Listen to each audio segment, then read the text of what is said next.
Hello, and welcome back to another episode of Jake Wild. Continuing our playthrough of Doki Doki Literature Club. I have no idea how far we are into this game, but I guess we'll find out together. So, anyways, where we last left off, a whole bunch of shit happened. You have to rewatch the episodes if you haven't seen it. But, let's continue. Well, first off, the most important thing of a Jake Wild video, the beer. Ta-da! Alright. And I'd really love the chance to share once I'm... Oh yeah, Monica was talking about how she wanted to show us her piano skills.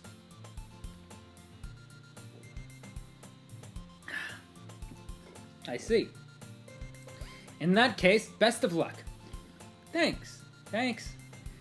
So, I didn't miss anything, did I? Not really. I choose to leave out Sari's mischievous escapade. I'm sure Natsuki will end up complaining to her anyway. It looks like everyone has already settled down. Sari somehow already finished her entire cookie. Yuri is back to her book, and Natsuki disappeared into the closet. What? Man. Wait, what? Who? Someone went into it. What? Man. It looks like no one wants to be bothered today. I slumped down into the nearest desk. How am I supposed to occupy myself with something literature related by myself like this?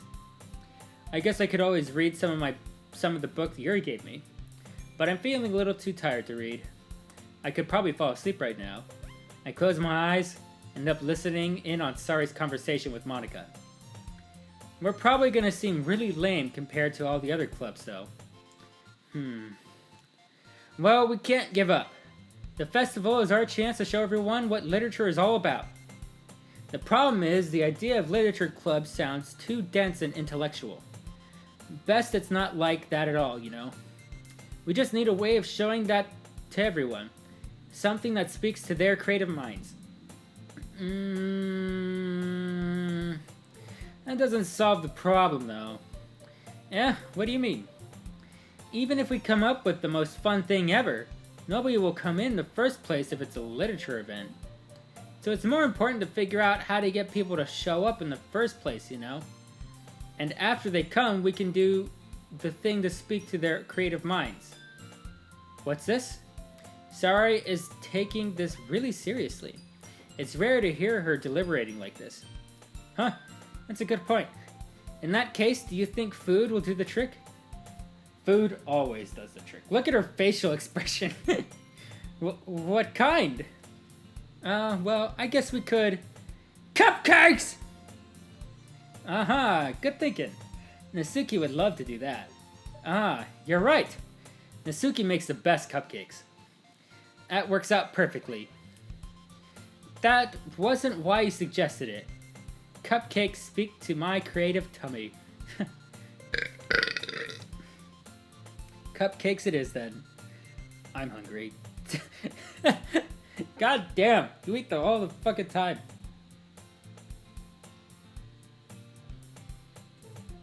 Anyway, we still need to work out the details of the event itself. I find myself smiling. In the end, Sari is still her usual self. But therein lies the unexpected reason I admire her. Unlike me, who has trouble finding any motivation at all, Sari can put her mind to things and make them come to life. I suppose that's why I end up letting her get on my case about things. I can't help but wonder what it'd be like to see the world through her eyes. Wild! Holy shit! I open my eyes to find Sari's face filling my vision. I nearly fall out of my chair. Sorry. Wait. Actually, I'm not sorry at all. It's your fault for sleeping like that. This isn't a napping club. Does our school have a napping club? You're staying up late again, aren't you? Now that you're in a club, you're gonna have less time for anime, you know? You'll need to get used to it. Don't say that so loud. I glance over my shoulder to see if Monica overheard. It's true, though. Yeah, I know. You're always looking out for me, sorry. Yeah. It's what I do best! That's a problem. What about you? You look out for me better than you look out for yourself. You're still oversleeping every day, aren't you? Not every day. That's not very convincing. How many days this past week have you gotten up on time? It's a secret. Uh-huh. Come on. At least give me the benefit of the doubt. I can't even do that. Look, sorry, it's written all over you. Sari glances around at herself. How is it written all over me?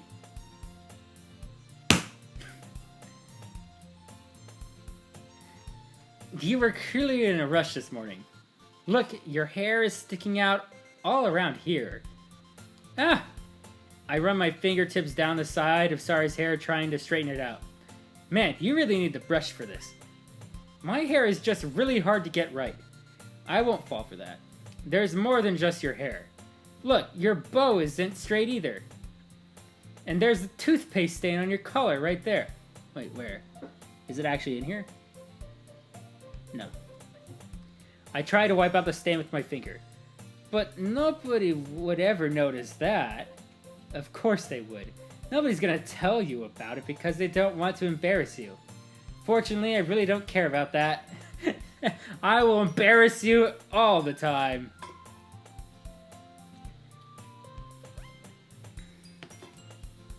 Hey, you meanie. No. And you don't even keep your blazer buttoned up. Seriously, sorry. Why do you think you don't have a boyfriend yet? That's super mean. That is kind of a low blow there, McFlookin' Bob.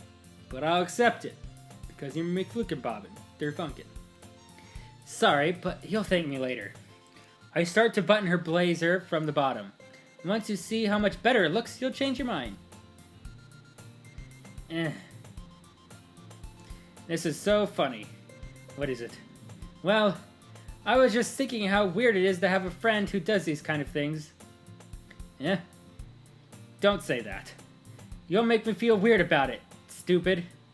It's okay, though. I'm happy we're like this. Aren't you? I guess. Hey, be careful. The button might come off. Wait, where? Holy shit. Why is this one so hard to close?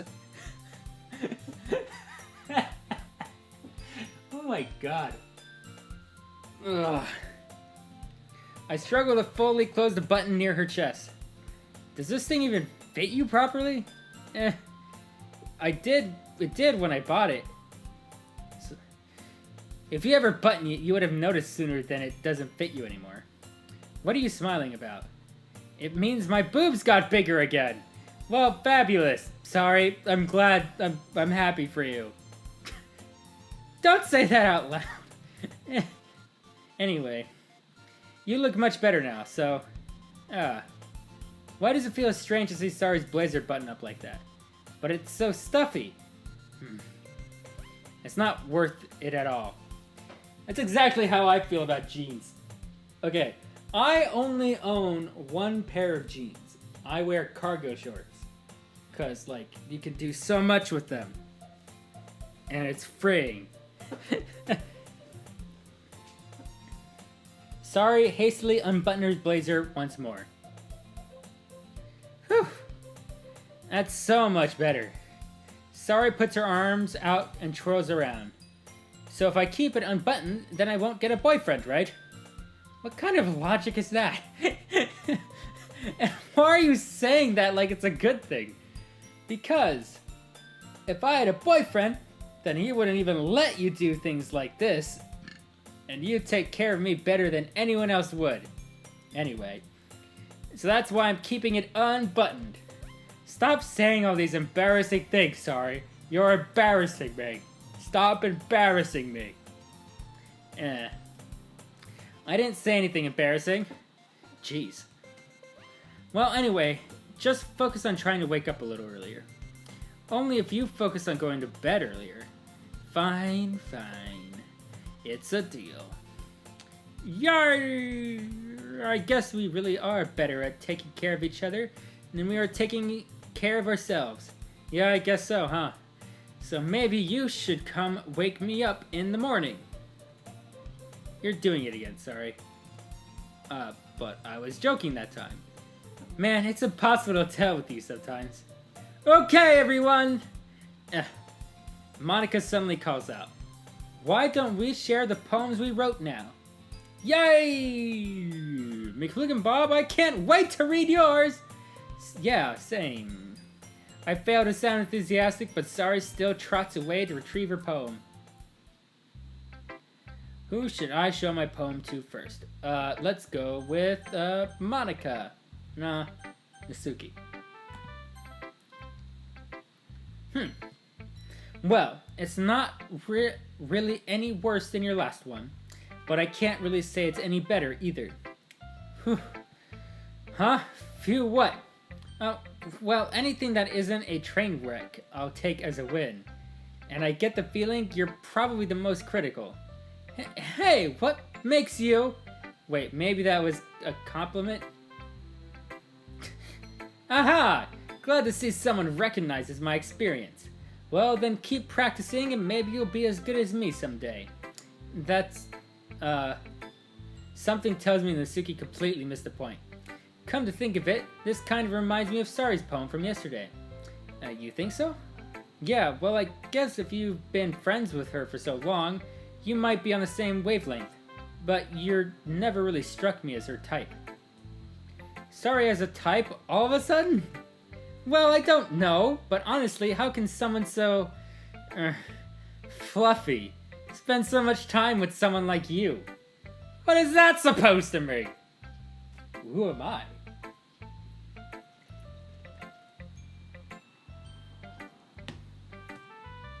It's like she's dragging around a dead weight. That was a little unnecessary. But think of it this way. If it weren't for me, she would probably just fly away like letting go of a balloon. You could say we each take care of each other in our own way. Whatever it is, I don't get it. Oh yeah, I guess I'm supposed to show you my poem. Here. Oh god. Amy likes spiders. You know what I heard about Amy? Amy likes spiders. Icky, wriggly, hairy, ugly spiders. That's why I'm not friends with her. Amy has a cute singing voice.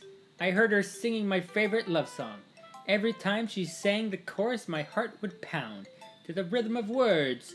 But she likes spiders. That's why I'm not friends with her. One time I hurt my leg really bad. Amy helped me up and took me to the nurse. I tried not to let her touch me. She likes spiders, so her hands are probably gross. That's why I'm not friends with her. Amy has a lot of friends. I always see her talking to people. She probably talks about spiders. What if her friends start to like spiders too? That's why I'm not friends with her. It doesn't matter if she has other hobbies. It doesn't matter if she keeps it private. It doesn't matter if it doesn't hurt anyone. It's gross. She's gross. The world is better off without spider lovers. And I'm gonna tell everyone. I actually kind of like that one. That one actually was well formed. How do I Okay, well, I think we're fucked. Oh. Not bad, right? It's quite a bit longer than yesterday's. Yesterday's was too short? I was just warming up. I hope you didn't think that was the best I could do. No, of course not. Anyway, the message is pretty straightforward in this poem. I doubt I have to explain it. Sometimes you can explain complicated issues with much simpler analogies. And it helps people realize how stupid they're being. Like anyone would agree the subject of this poem is an ignorant jerk. Do you know people like that? Of course. It's about how everyone thinks that doesn't matter. It can be about anything. I wrote it to be easy to relate to. Everyone has some kind of weird hobby or a guilty pleasure. Something that you're afraid if people find out, they make fun of you or think less of you. But that just makes people stupid. Who cares what someone likes, as long as they're not hurting anyone and it makes them happy? I think people really need to learn to respect others for liking weird things. Well, you're definitely right. At least I can relate to that. And I'm sure a lot of other people can too. It's what I do best, after all. I don't like writing unless there's a good message to take away from it. Like conveying emotions is important. But I want to make people think, not just feel. Remember that. I'm gonna write a good one for tomorrow, too. So look forward to it. Alright? Let's talk to Yuri. Let's see what you've written for today. This is pretty good, McFlip Bob. I wish I could see what we wrote. That would be interesting. Were you influenced by seeing everyone's writing styles yesterday? I guess you could say that. I was also a bit surprised by how differently everyone writes. So I respect you for trying new things. You don't need to be afraid to be a little more daring. Metaphors can go a long way. Don't feel like you need to work your brain like turning a bunch of gears. Try letting your mind wander through your feelings, and write down the things you see and hear. That's one way to truly enable your reader to see into your mind. It's a very intimate experience, or exercise. I see.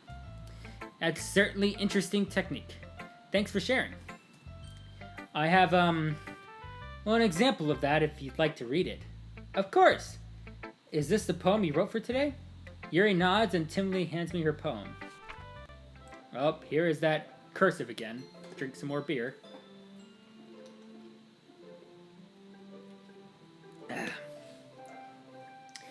The raccoon! It happened in the dead of night while I was slicing bread for a guilty snack. My attention was caught by the scuttering of a raccoon outside my window. That was, I believe, the first time I noticed my strange tendencies as an ordinary human. I gave the raccoon a piece of bread, my subconscious well aware of the consequences. Well aware that a raccoon that is fed will always come back for more. The enticing beauty of my cutting knife was the symptom. The bread, my hungry curiosity. The raccoon, an urge. The moon... Oh wait, I might have missed it. Nope. The moon increments its phase and reflects that much more light off of my cutting knife. The very same light that glistens in the eyes of my raccoon friend. I slice the bread, fresh and soft. The raccoon becomes excited. Or perhaps I'm merely projecting my emotions onto the newly satisfied animal. The raccoon has taken to following me. You could say that we've gotten quite used to each other. The raccoon becomes hungry more and more frequently, so my bread is always handy. Every time, brandished by cutting knife, the raccoon shows me its excitement. A rush of blood. Classic, something conditioning. I slice the bread, and I feed myself again. Oh, interesting. Alright, continue. No, got there. Hello? Hello? Nope, that's not it. I'm done. I read it. I'm done here. Okay. I was a little more daring with this one than yesterday's. I can see that. It's a lot more metaphorical. I don't know if it's my fault, but I can't begin to imagine what this poem is about. That's right. It's a bit closer to my preferred writing style. Using the poem as a canvas to express vivid imagery and conveying emotions through them. Yeah, if I take it at face value, then I can't even figure out what it's supposed to mean. Well, I think it's something that different people can relate to in their own way. I wanted to express the way it feels for me to indulge in my more unusual hobbies. It's those sort of things I'm usually forced to keep to myself. So I sometimes enjoy writing about them. Huh, it's funny. Didn't Nasuki also write something about that? Oh boy. Yeah, it's true, but oh boy.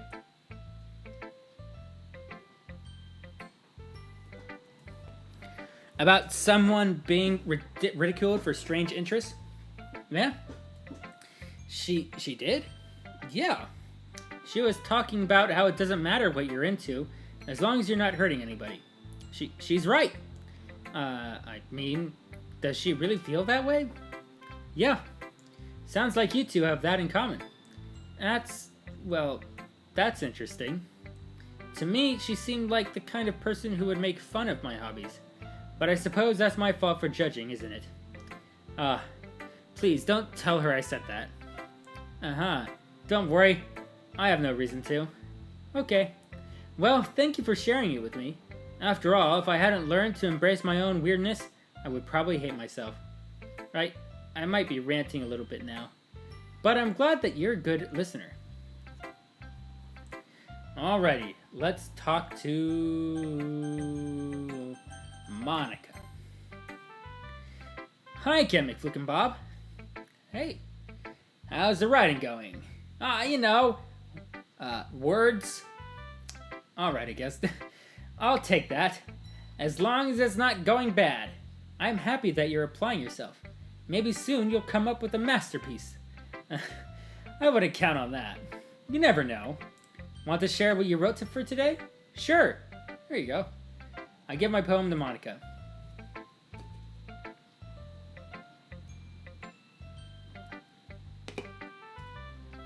Alright. I like this one. It makes me think of something Sari would like. Is that so? You and Sari are really good friends, right? I wouldn't be surprised if you had those sort of things in common. Oh, well, we may be good friends, but Sari and I are actually really different. Well, that may be the case, but maybe there are also some similarities that you wouldn't expect. The way she talks about you.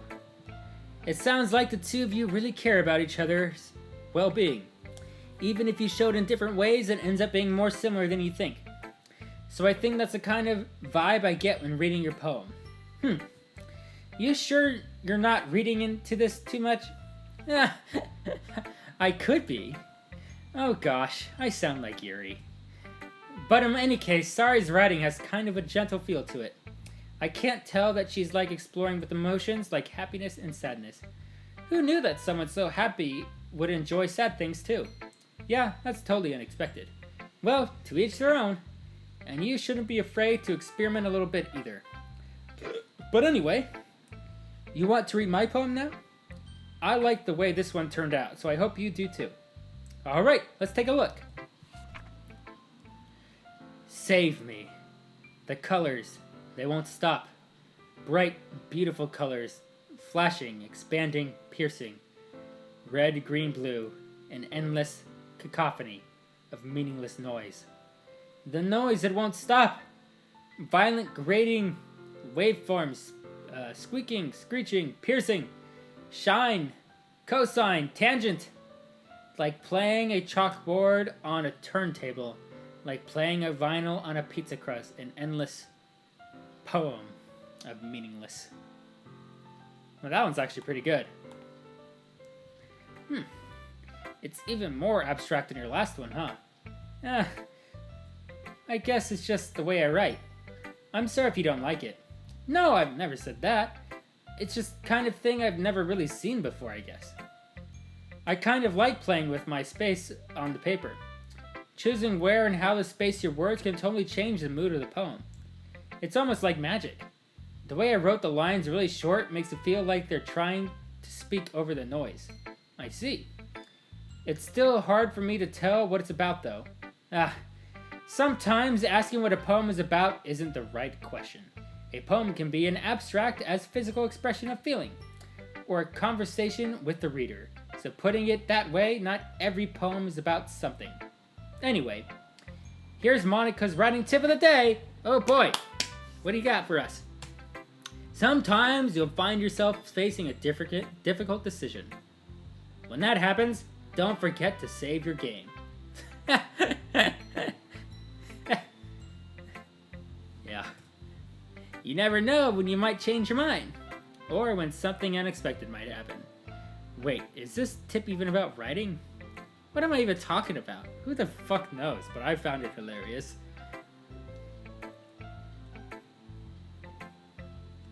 Yeah. That's my advice for today. Thanks for listening. And finally, sorry. Who should I share my poem with next? the chalkboard. Nah, the cabinet. Sorry. Whoa. Oh my goodness! This is so good, McFlookin' Bob. Yeah. I love it!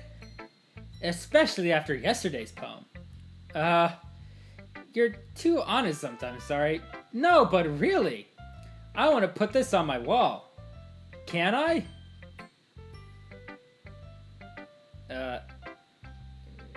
Sure. Sorry, you must be seriously overreacting. I'm not a good writer at all. I honestly have no idea what I'm doing. Well, maybe that's why. Because I have no idea what I like either. Jeez. I'm sure Yuri's opinion has to be a little more constructive than this. Maybe even the Suki's. Are you sure you don't like it just because I wrote it? Yeah. Well, I'm sure that's part of it. I think I understand you better than a lot of other people, you know? So when I read your poem, it's not just a poem. It's a McFlookin' poem. And that makes it feel extra special. Like I can feel your feelings in it. Sari hugs a sheet against her chest. You're so weird, Sari. Well, I'm not very good at figuring out if poems are good or bad. But that's why I just go by my heart. If it makes me feel things, then it must be a good poem. I'm not sure that's exactly how it works. Then again, I guess conveying feelings is a pretty important part of this whole thing. Yeah, maybe. Honestly, I don't even know what kind of writing you like in the first place. Yeah, me neither. Why don't you at least try giving it some thought? Aw, you want to write something for me? That's so sweet. Yeah, right. But you're always thinking about other people. You need to think about yourself once in a while. If you don't, you might end up getting hurt at some point. Huh? Well, I don't really know what you mean, but I'll try to keep it in mind. Well, whatever. Anyway, let's see. Drinking my beer.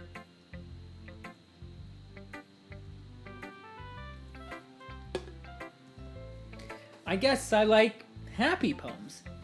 Wait, sometimes I like sad poems too. Sometimes a little bit of both. There's a word for that, right? Yeah, there is a word for that. What is that?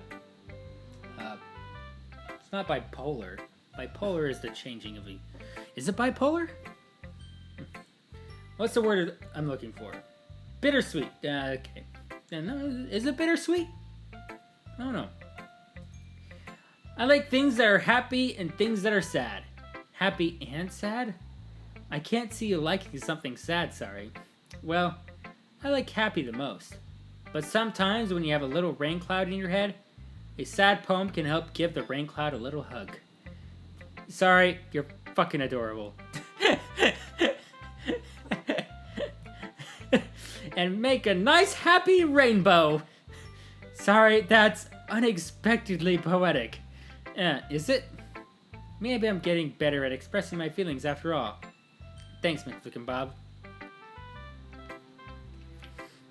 Alright, be right back. I'm gonna get another beer. Alright, I'm back. What's up? Thanks, McFlookin' Bob. I should go write that down then. You can read my poem now, okay? Oh man, these poems are getting longer and longer. Bottles. I pop off my scalp like the lid of a cookie jar. It's the secret place where I keep all my dreams. Little balls of sunshine, all rubbing together like a bundle of kittens. I reach inside with my thumb and forefinger and pluck one out. It's warm and tingly, but there's no time to waste. I put it in a bottle to keep it safe.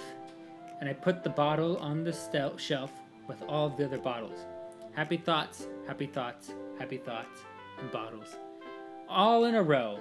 My collection makes me lots of friends. Each bottle is straight to make amends. Sometimes my friend feels a certain way. Down comes a bottle to save the day. Night after night, more dreams. Friend after friend, more bottles. Deeper and deeper my fingers go. Like exploring a dark cave, discovering the secrets hiding in the nooks and crannies. Digging and digging, scraping and scraping. I blow dust off the bottle caps. It doesn't feel like time elapsed. My empty shelf could use some more. My friends look through my locked front door. Finally, all done, I open up, and in come my friends. In they come. In such a hurry. Do they want my bottles that much? I frantically pulled them from the shelf, one after the other, holding them out to each and every friend, each and every bottle.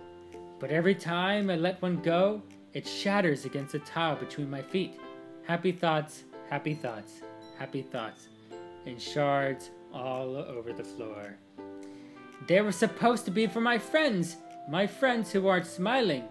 They're all shouting, pleading, something, but all I hear is echo, echo, echo, echo, echo, inside my head. Holy crap! Yeah, holy shit, I did not expect that from, Sorry. Sorry, did you really write this? Of course I did. Didn't I tell you yesterday I was gonna write the best poem ever? Yeah, but, I mean, I didn't expect something like this coming from you. Monica taught me a whole lot, and I've been really in touch with my feelings recently. I see that. It's almost kind of creepy. Creepy?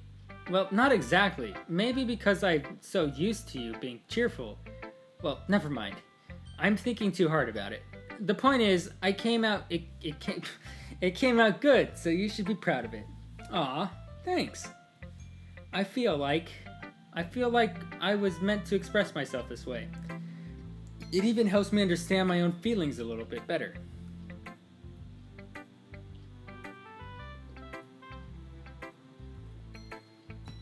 Writing is like magic. You've gotten pretty passionate about this, huh? I hope you keep it up. Yeah! Writing's the best. I'm gonna keep writing until I die. Don't get ahead of yourself. Sorry always has a habit of getting obsessed with something before dropping it no more than a week later. I wonder if this is one of those times. But seeing the passion in her eyes makes it hard for me to be pessimistic.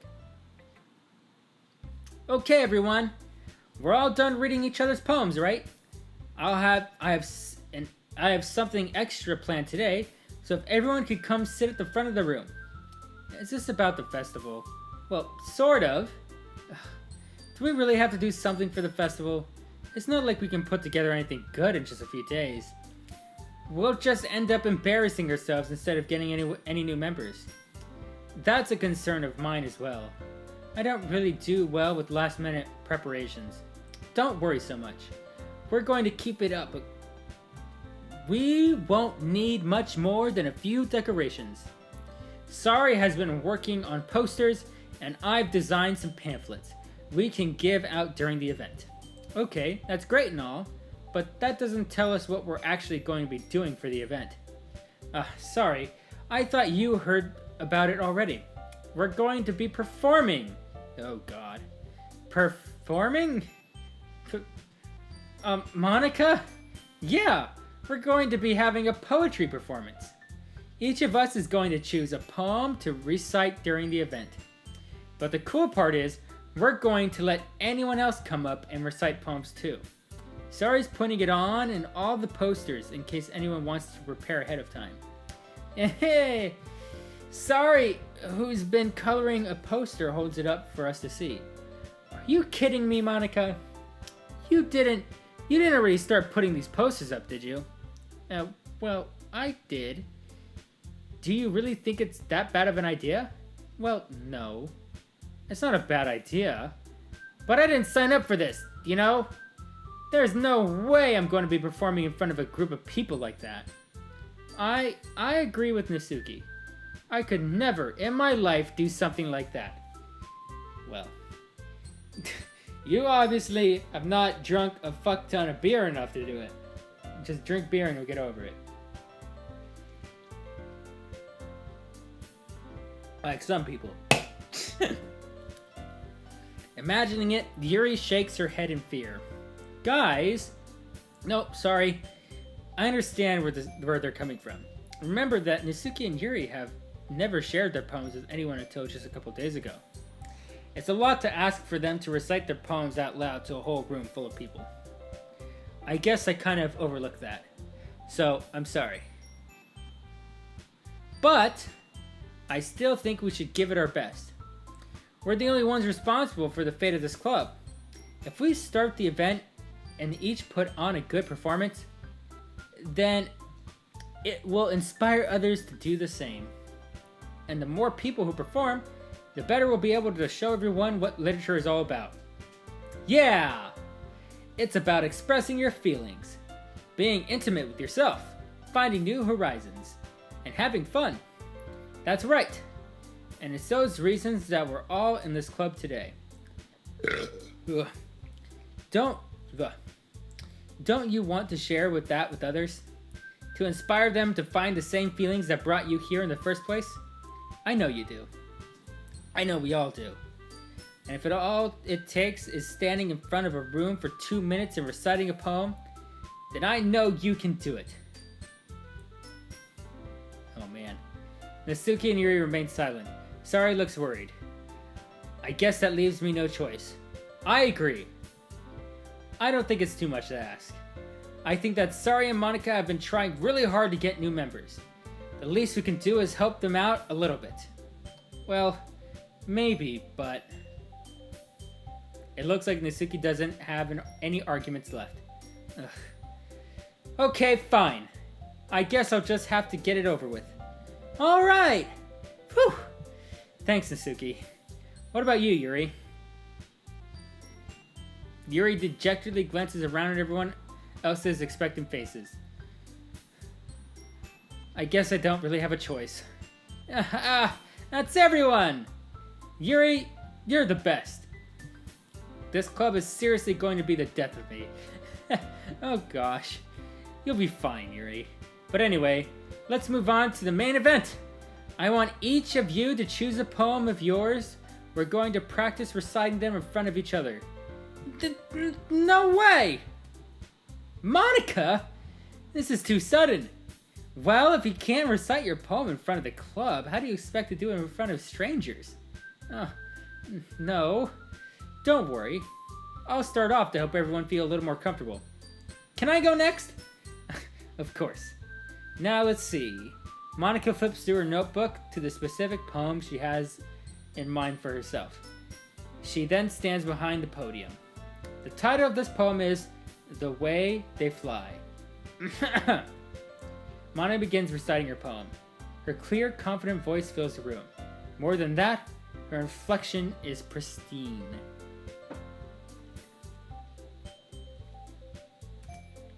She knows exactly how to apply emotion behind each line she recites, bringing the words to life. Is this something she's done before, or is she simply a natural? I glance around me. Everyone has their eyes on Monika. Sari looks amazed. Yuri has an intense expression on her face that I don't understand. Finally, Monika finishes the I know how to say it. Recitation? Something like that. The four of us applaud.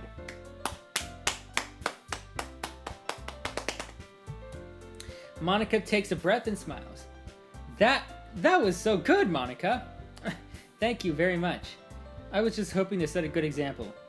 Are you ready to go next, Sari? I'll go next. Oh, Yuri's fired up all of a sudden. Yuri clutches the sheet of paper between her hands and stands up. Keeping her head down, she walks quickly over to the podium. You go, Yuri! Go for it! This poem is called... Yuri anxiously glances at each of us. You can do it, Yuri. It's called Afterimage of a Crimson Eye. Yuri's voice shakes as she starts reading the poem. Just a moment ago, she practically refused to do this. Why is she suddenly putting in so much effort? As Yuri gets past the first couple of lines, her voice changes. It's almost like what happens when Yuri gets absorbed into her books. Her quivering words transform into the sharp syllables of a fierce and confident woman. The poem is full of twists and turns in its structure, and she enunciates with perfect timing. This must be a rare glimpse into the whirling fire Yuri keeps concealed in her bed. Head! Not bed! Head! Whirling fire she keeps in her head.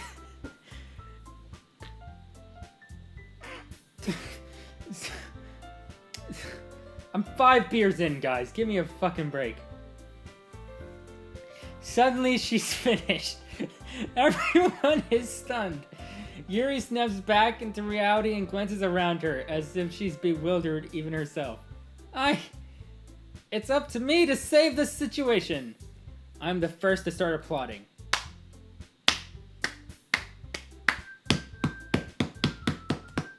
Everyone joins me afterward, and we give Yuri the recognition she deserves. It's not that we didn't want to applaud for her, but we were caught so off guard that we must have forgotten. As we applauded, Yuri holds the poem to her chest and rushes back to her seat. Yuri, that was really good.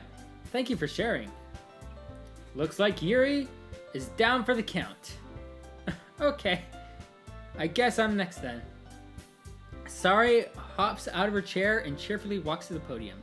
This one's called My Meadow. Sorry, I giggled. Sorry. It's a lot harder than I thought. How did you guys do it so easily? Try not to think of it like you're reciting to other people. Imagine you're reciting it to yourself, like in front of a mirror or in your own head. It's your poem, so it'll come out the best that way. I see. Okay then. Sari begins her poem. Somehow it feels like her soft voice was made as a perfect match. The poem isn't aimlessly cheery like Sari is. It's serene and bittersweet. If I were to read this on paper, I probably wouldn't think much of it. But hearing it come from Sari's voice almost gives it a whole new meaning. Maybe this is what Sari meant when she said she likes my poems. It's like I get to reach more deeply into someone I thought I knew through and through. Sari finishes and we applaud. I did it! Good job, Sari.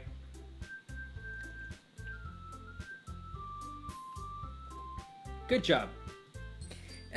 Even McFlick and Bob liked it. I guess that's a good sign. What does that even mean? It came out nicely, Sari. The atmosphere of the poem fits you really nicely. But it might be that other poems wouldn't work quite as well with that kind of delivery. I don't really understand.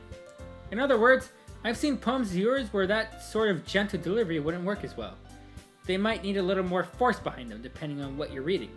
Oh, I know what you mean. Nuts. Well, I've been practicing that kind of thing. It's just embarrassing to do it in front of everyone. The next time, I'm going to make you pick a poem that challenges you a little more. We don't have much time before the festival, you know. Okay. Now, who's next? Nasuki! Don't make me go before McFlookin' It's not like that I can compare to you guys anyway. Might as well let McFlug lower everyone's standards a little before I have to do it. Holy shit, Nasuki. That was really mean of you. Nasuki, it's fine. I might as well get it over with. But it's not like I have much of a selection of what to read. I'll just have to go what I wrote for today. I stand up and stand in front of the podium. Everyone has their eyes on me, making me feel terribly awkward. No. I recite my poem. Since I'm not exactly confident in my own writing, it's hard to put energy into it. Despite that, once I finish, I receive applause anyway. Sorry, I'm not really good as everyone else. Don't worry about it so much. I think it's less about your abilities and more about your lack of confidence in your writing. That's something that I'll improve on over time, though. Yeah, maybe. Alright then. That just leaves you, Nasuki. Yeah. I'm going. Nasuki begrudgingly gets out of her seat and makes her way to the podium. The poem is called... Why are you all looking at me? Because you're presenting. Anyway, the poem is called Jump. Nasuki takes a breath. When she starts reciting the poem, her soul attitude disappears a little. While she's still a little unenthused, her poem has a rhythm and a rhyme to it. It's Nasuki's trademark style, and it works surprisingly well when spoken aloud. The words feel like they bounce up and down, as if giving life to the poem. Natsuki finishes and everyone applauds. She huffs back to her seat. That wasn't so bad, was it? Easy for you to say. You'd better not make me do that again. Well, do you at least feel prepared enough to recite a poem in front of other people? I mean, doing it in front of other people would be way easier. I can put on whatever face I want for other people. But when it's just my friends, it's just embarrassing.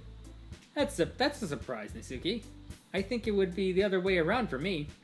Well, that's just how it is. So, I guess in that case, you won't have much to worry about for the festival. That said, I want to thank everyone for coming through. And with that, I'm going to stop the episode here. Thank you everybody for watching, but I'll see you next time. Peace.